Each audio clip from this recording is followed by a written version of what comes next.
Hi, and welcome to our next session here in our lecture, in our first chapter of our lecture, Introduction to Machine Learning. Here I want to focus pretty much exclusively on a single concept, or maybe two, which are very much related. So I want to walk you through what a machine learning model is and what we mean when we talk about the parameters of a machine learning model. So we'll figure out here very soonishly that this is something not too complicated. So a machine learning model is basically a parameterized function. There is this term of a hypothesis space, which simply means it's a set, it's a bag of all of these parameterized functions. Yeah, we can just work with that mathematically. We just consider that together, call that a hypothesis space. And we'll also figure out what the relationship between a parameter space and a hypothesis space is. Like I said, it's not too complicated, but let's do this slowly.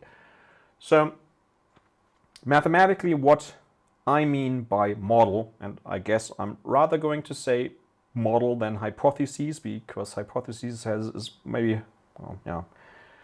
not been historically it's maybe historically a somewhat unfortunate term, because you can get confused by that if you think about other forms of hypotheses, especially statistical ones. So maybe let's rather say model, although I will say hypothesis space later on because everybody does that. A model is simply a mapping from an input space X to some form of a output prediction space R to the G. So what do we mean by that exactly, or what are usual examples for that? So our input space here, it could be anything, but very often it is some p-dimensional real valued feature space. So we have like p attributes, p features that we have observed on some objects. I want to predict their label. Usually we don't necessarily directly predict the label, but we predict some associated score or probability, or maybe it's a regression problem, and then we directly do predict the regression output, so to speak. And in order to be somewhat flexible here and to cover pretty much all areas and scenarios, and to specifically cover scores and probabilities, I'm going to say that this codomain here of my model function is going to be R to the G. If you are simply doing regression and there's some numerical output, G is very often going to be 1, so it's just mapping to G. It's just going to map to R. There is something like multi-output regression. This formalism would cover this as well. And if we're doing classification, and that's our second most important scenario, there is either binary classification, and then we're going to output like a single probability for the positive class. Now, I guess that's a real value. It's even 0, 1. Or we're going to predict something like a numerical score. I'm going to talk about these details later on anyway, for many minutes in our dedicated sessions on classification. So I guess I want to stop here. Maybe if we do multi-class classification, we have multiple classes, and then G usually corresponds to the number of classes, and then for each class we predict something like a score, or we predict something like a probability. Okay, so let's summarize this again after all of these maybe not super necessary details at this point in time. A model is a function that takes in a feature vector, a p-dimensional feature vector, and then outputs a score, scalar score or vector score. Now, how is this f usually constructed? Where does it come from? What form does it take? So the idea is that our f should somehow capture intrinsic patterns of our data, and the assumption is that these patterns that we there recognize and that we use and that we exploit help us to predict our label. And because of that, these detected patterns, they should hold approximately true for most of our data drawn from our underlying distribution, where all of our data comes from and is generated from. Now, usually in machine learning, we are doing that, or we have to do this, by assuming some form of a model structure. Maybe this is I don't know whether this is surprising for you or not, but f is not going to be some arbitrary function, and it could be kind of anything. Usually we assume some class of a function. And there are many different choices we could make. So we could restrict ourselves pretty severely to simple linear models. We could just take tree stumps. We could use full decision trees. We could use ensembles of these trees. We could use neural networks, shallow ones or deep ones.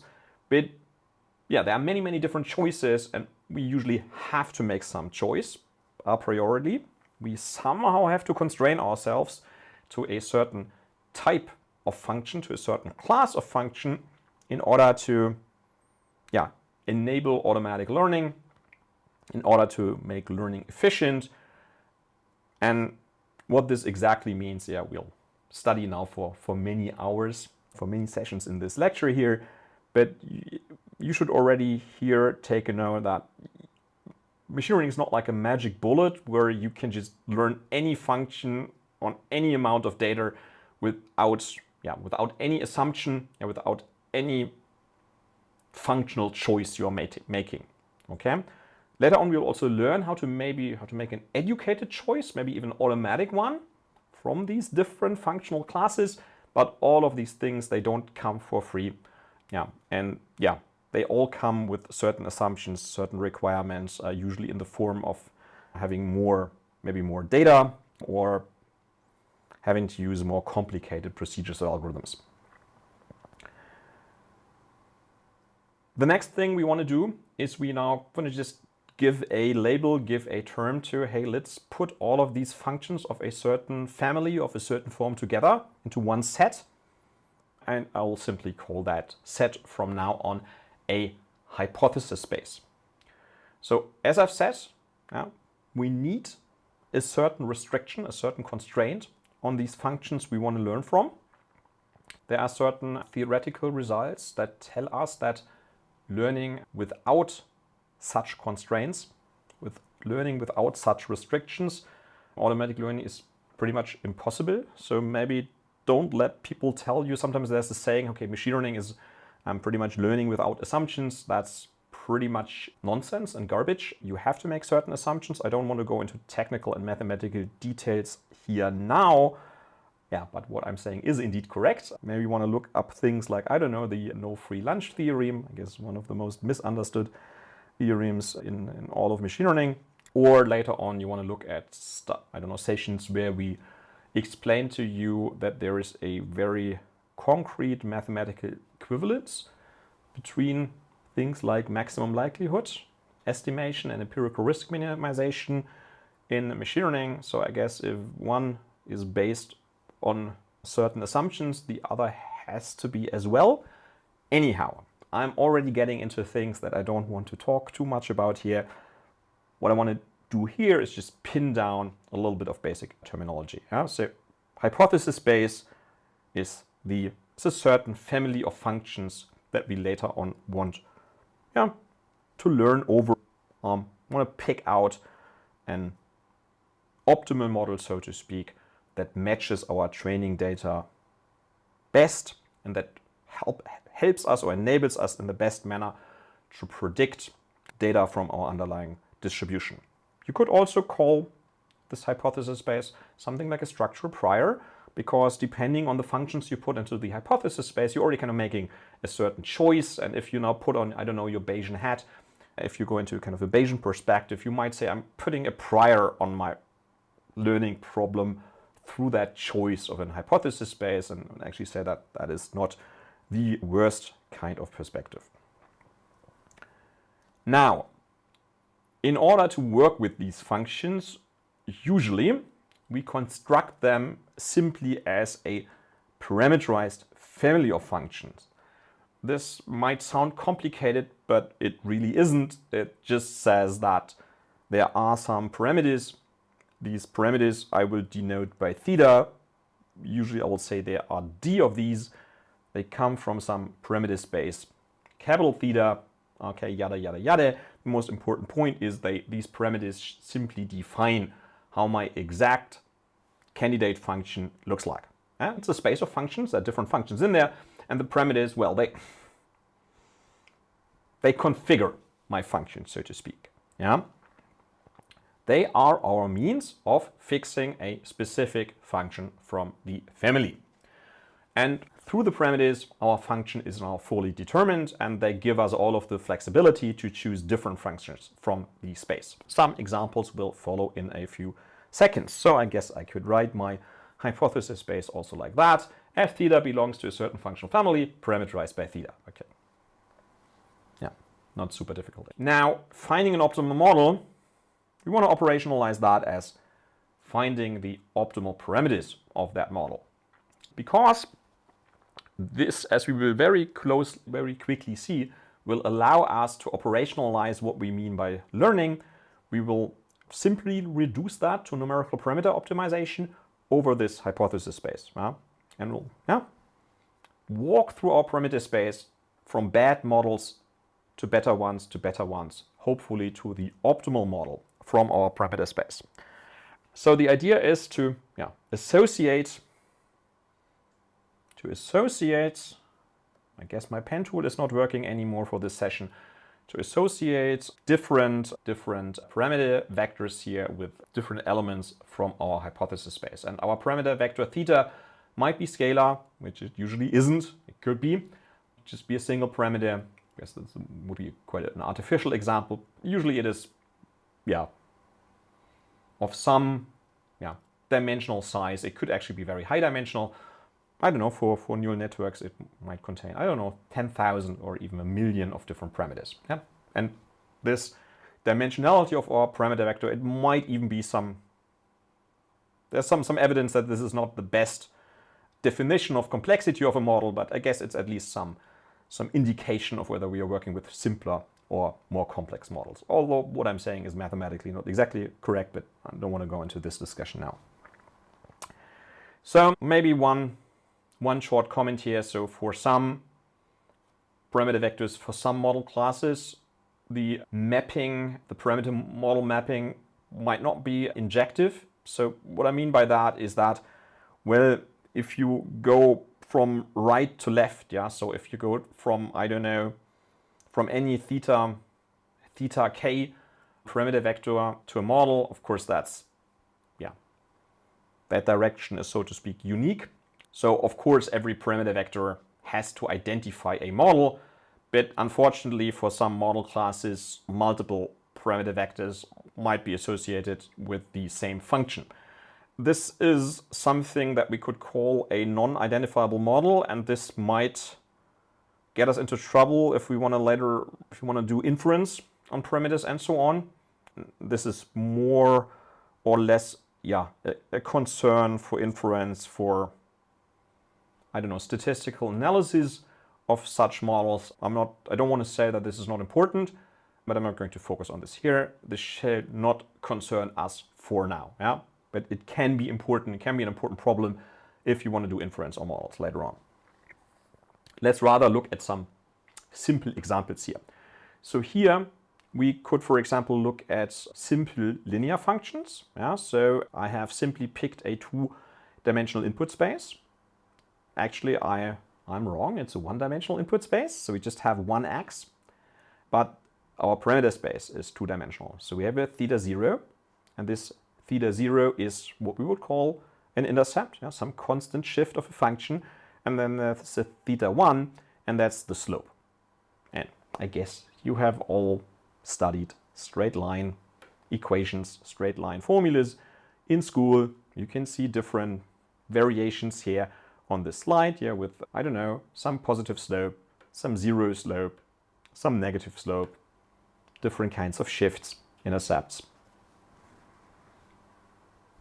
If you now take all of these different straight lines together, put them into one bag, that's our parameterized space. In this case, just for one-dimensional inputs.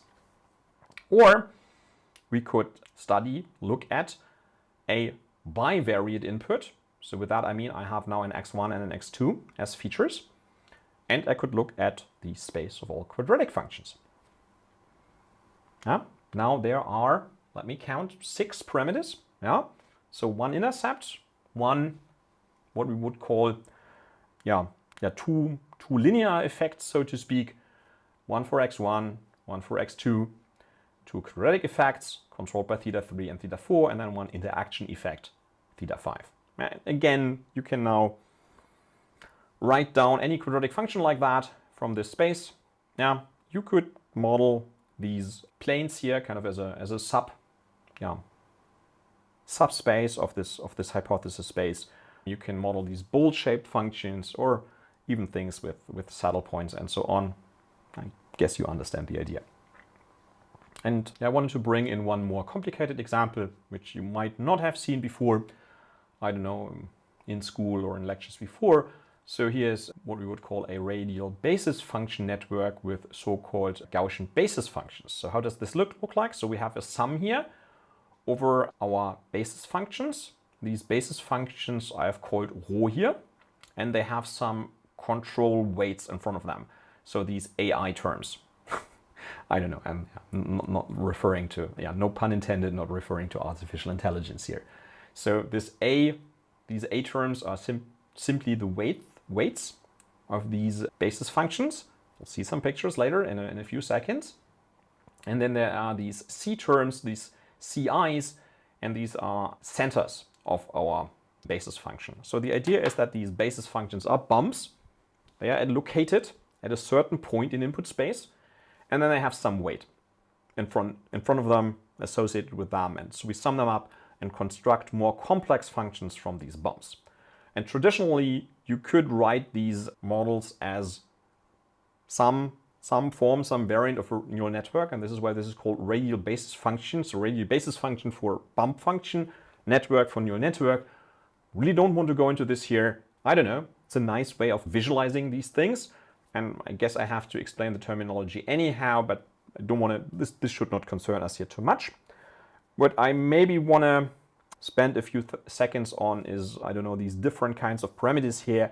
So, well, there are different ways of constructing these RBF networks, but in the simplest variant, in the simplest form, we would that at least the number of the centers, so that's this k, the number of the bump functions, so that's encoded here by our k, and the bandwidth of the centers, so the width of the centers, the width of the bumps, that this might be some form for hyperparameter, so that this is pre-specified before, and the parameters are, the AIs and maybe the CIs.